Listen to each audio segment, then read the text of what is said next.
Hello friends, my self विपुल जैन, स्वामी विवेकानंद सरस्वती विद्या मंदिर, Rajendra Nagar, Sahibabad. Friends, आज मैं इस वीडियो में आपके सामने भारत के सभी प्राइम मिनिस्टर को सीक्वेंस में रखने वाला हूँ कि भारत में सबसे पहले प्राइम मिनिस्टर कौन बना, उसके बाद कौन और फिर कौन।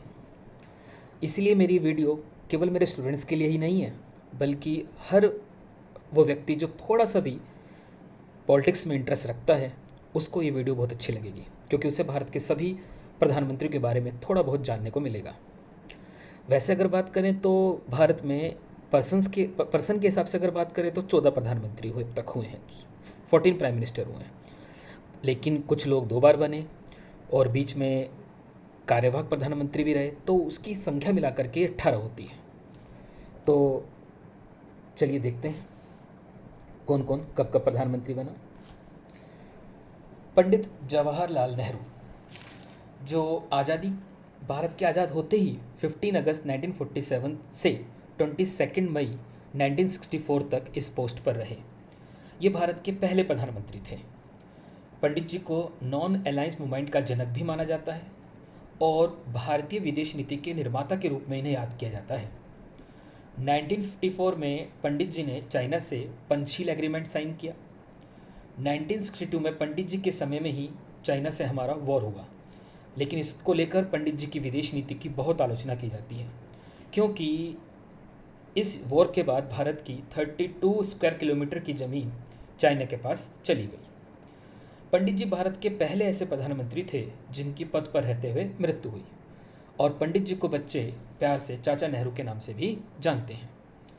पंडित जी की अचानक मृत्यु होने के कारण गुलजारी लाल नंदा जी को भारत के पहले कार्यवाहक प्रधानमंत्री के रूप में अपॉइंट किया गया, जो 22 मई 1964 से 9 जून 1964 तक इस पद पर रहे। ये एक जीके का क्वेश्चन भी है। एक बार केबीसी में भी ये क्वेश्चन आया था कि भारत के पहले कार्यवाहक प्रधानमंत्री कौन बने, तो गुलजारी लाल नंदा।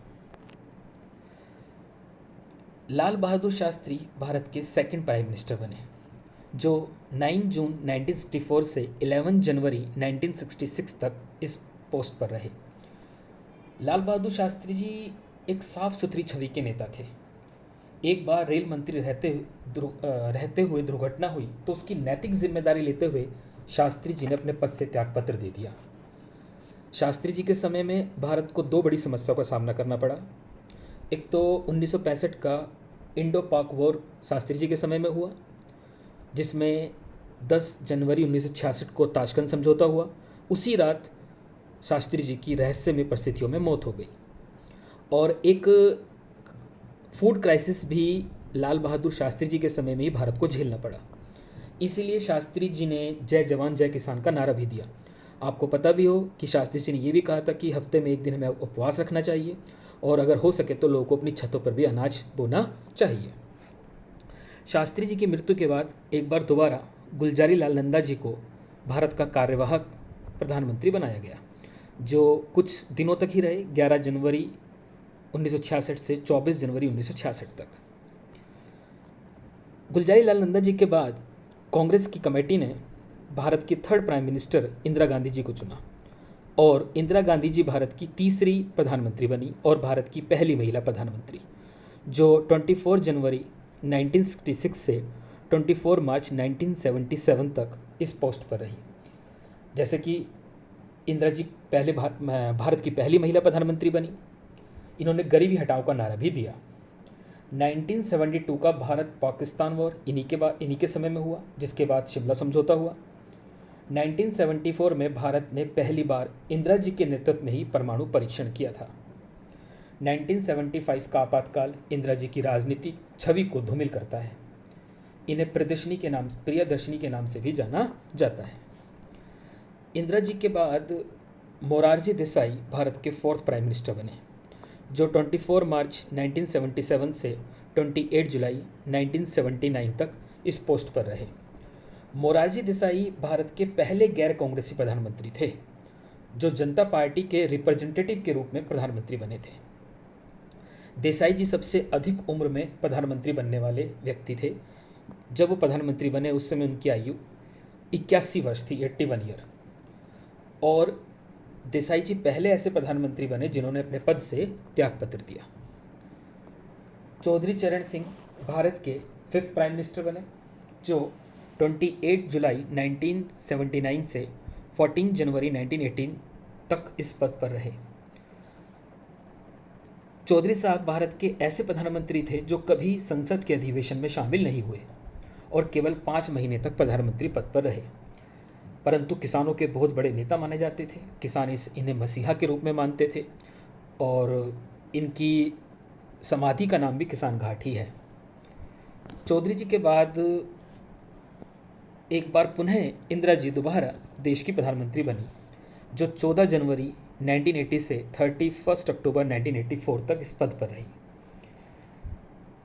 इंदिरा जी के इसी टाइम पीरियड में ऑपरेशन ब्लू स्टार चला, जिस कारण सिख लोगों के धार्मिक स्थल गोल्डन टेम्पल पर पुलिस कार्रवाई हुई, जिस कारण उन्हीं के अंगरक्षक जो सिख थे उन्होंने उनकी हत्या कर दी।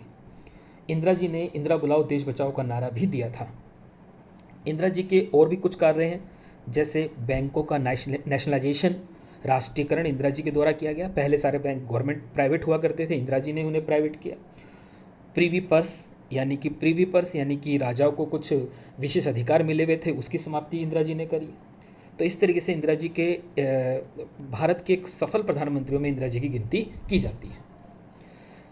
अचानक इंदिरा जी की मृत्यु होने के कारण राजीव गांधी जी को भारत का 6th प्राइम मिनिस्टर अपॉइंट किया गया, जो 31 अक्टूबर 1984 से 2 दिसंबर 1989 तक इस पद पर रहे। राजीव जी सबसे कम उम्र में प्रधानमंत्री बनने वाले व्यक्ति थे, जो केवल 40 साल की उम्र में ही प्रधानमंत्री बन गए। इन्हें भारत रत्न से भी सम्मानित किया गया। चुनाव प्रचार के दौरान दक्षिण भारत में ये गए हुए थे, जहां श्रीलंका के आतंकवादी ग्रुप लिट्टे ने बम ब्लास्ट में राजीव जी की हत्या कर दी। राजीव जी की हत्या के बाद 7th प्राइम मिनिस्टर बने विश्वनाथ प्रताप सिंह, जो 2 दिसंबर 1989 से 10 नवंबर 1990 तक इस पोस्ट पर रहे। भारत के पहले ऐसे प्रधानमंत्री थे जिन्होंने अविश्वास प्रस्ताव के कारण पद छोड़ा।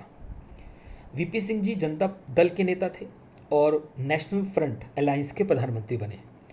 नेशनल फ्रंट एक अलायंस था जिसमें जनता दल, टीडीपी, असम गण परिषद, डीएमके सहित कई पार्टियां शामिल थी और बीजेपी तथा बीजेपी और लेफ्ट पार्टियां जो एक दूसरे की विरोधी थी, उन दोनों ने बाहर से समर्थन दिया वीपी सिंह जी को और वीपी सिंह जी को प्रधानमंत्री बनाया, केवल कांग्रेस को सत्ता से दूर रखने के लिए कि कांग्रेस सत्ता में ना आ जाए।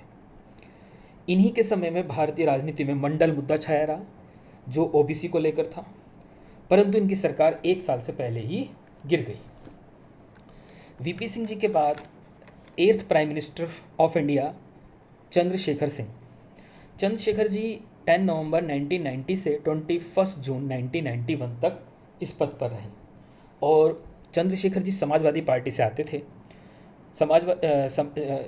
वीपी सिंह जी की सरकार गिरने के बाद कांग्रेस ने समाजवादी पार्टी को समर्थन दिया और चंद्रशेखर जी को भारत का प्रधानमंत्री बनाया।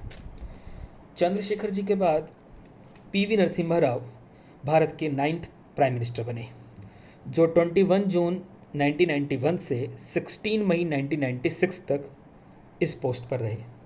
ये दक्षिणी मूल के पहले प्रधानमंत्री थे, जो दक्षिण भारत से आते थे, पहले प्रधानमंत्री थे और भारतीय अर्थव्यवस्था के लिए इन्होंने विशेष कार्य किया। राव जी के कार्यकाल पूरा होने के बाद अटल जी भारत के 10th प्राइम मिनिस्टर बने, जो 16 मई 1996 से 1 जून 1996 तक इस पोस्ट पर रहे। अटल जी सबसे कम समय के प्रधानमंत्री रहे, जो केवल 13 दिन की इनकी सरकार चली, केवल 13 दिन इस पद पर रहे और बहुमत सिद्ध न कर पाने के कारण इनकी सरकार गिर गई। HD Deve Gowda 11th prime minister of India, जो 1 जून 1996 से 21 अप्रैल 1997 तक इस पद पर रहे। ये दक्षिणी मूल के दूसरे प्रधानमंत्री थे, जो दक्षिण भारत से आते थे, दूसरे प्रधानमंत्री थे, जो जनता पार्टी के नेता थे और जून 1996 को देवगौड़ा के प्रधानमंत्री बने, जो देवगौड़ा जी प्रधानमंत्री बने। जो यूनाइटेड फ्रंट की सरकार बनी। यूनाइटेड फ्रंट भी नेशनल फ्रंट जैसा ही एक अलायंस था। इस बार कांग्रेस और लेफ्ट ने बीजेपी को सत्ता से बाहर रखने के लिए इनका समर्थन किया। पहली बार लेफ्ट और बीजेपी ने समर्थन किया था वीपी सिंह जी का। इस बार कांग्रेस ने और लेफ्ट ने सपोर्ट किया देवगौड़ा जी का, केवल एक दूसरे को सत्ता से दूर रखने के लिए।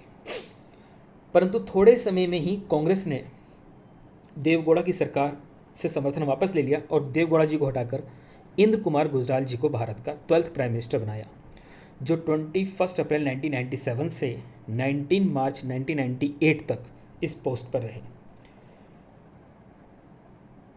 गुजराल साहब भारत के दूसरे ऐसे प्रधानमंत्री रहे जो राज्यसभा से आए और सोवियत संघ में भारत के राजदूत भी रहे थे।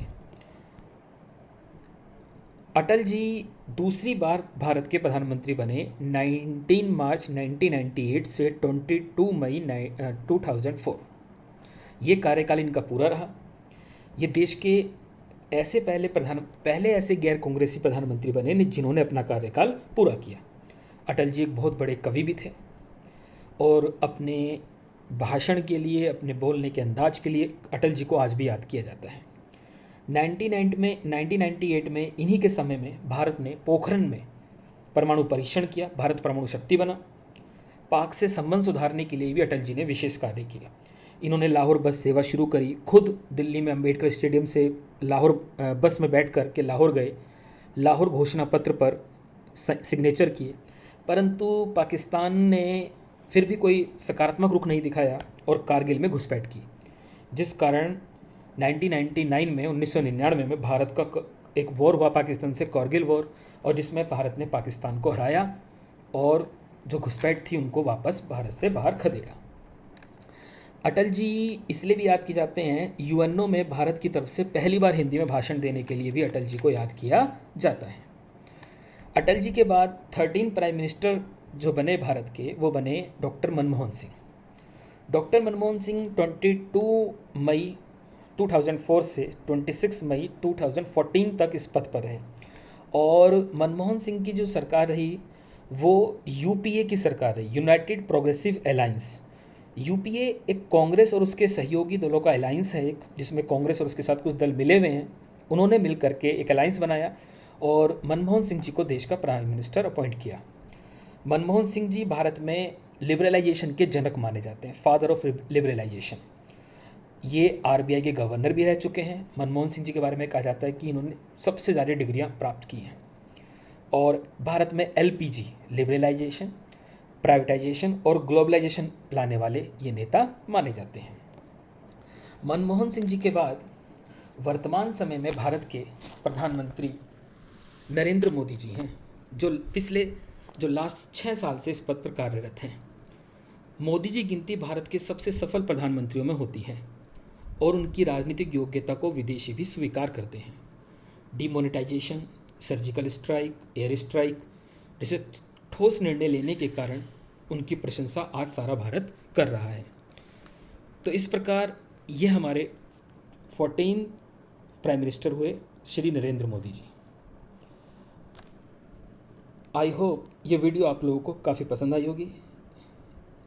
इस प्रकार मेरी ये वीडियो मैं पहले ही कहा था कि ये केवल मेरे स्टूडेंट्स के लिए नहीं है, ये हर उस व्यक्ति के लिए जो पॉलिटिक्स में थोड़ी भी रुचि रखता है, थोड़ा भी इंटरेस्ट रखता है, उसको ये वीडियो अच्छी लगेगी। तो इसीलिए अगर आपको ये वीडियो पसंद आई तो मैं कोशिश करूँगा कि आगे भी इस तरह की वीडियो बना करके आपके पास भेजूँ। Thank you. Okay, bye.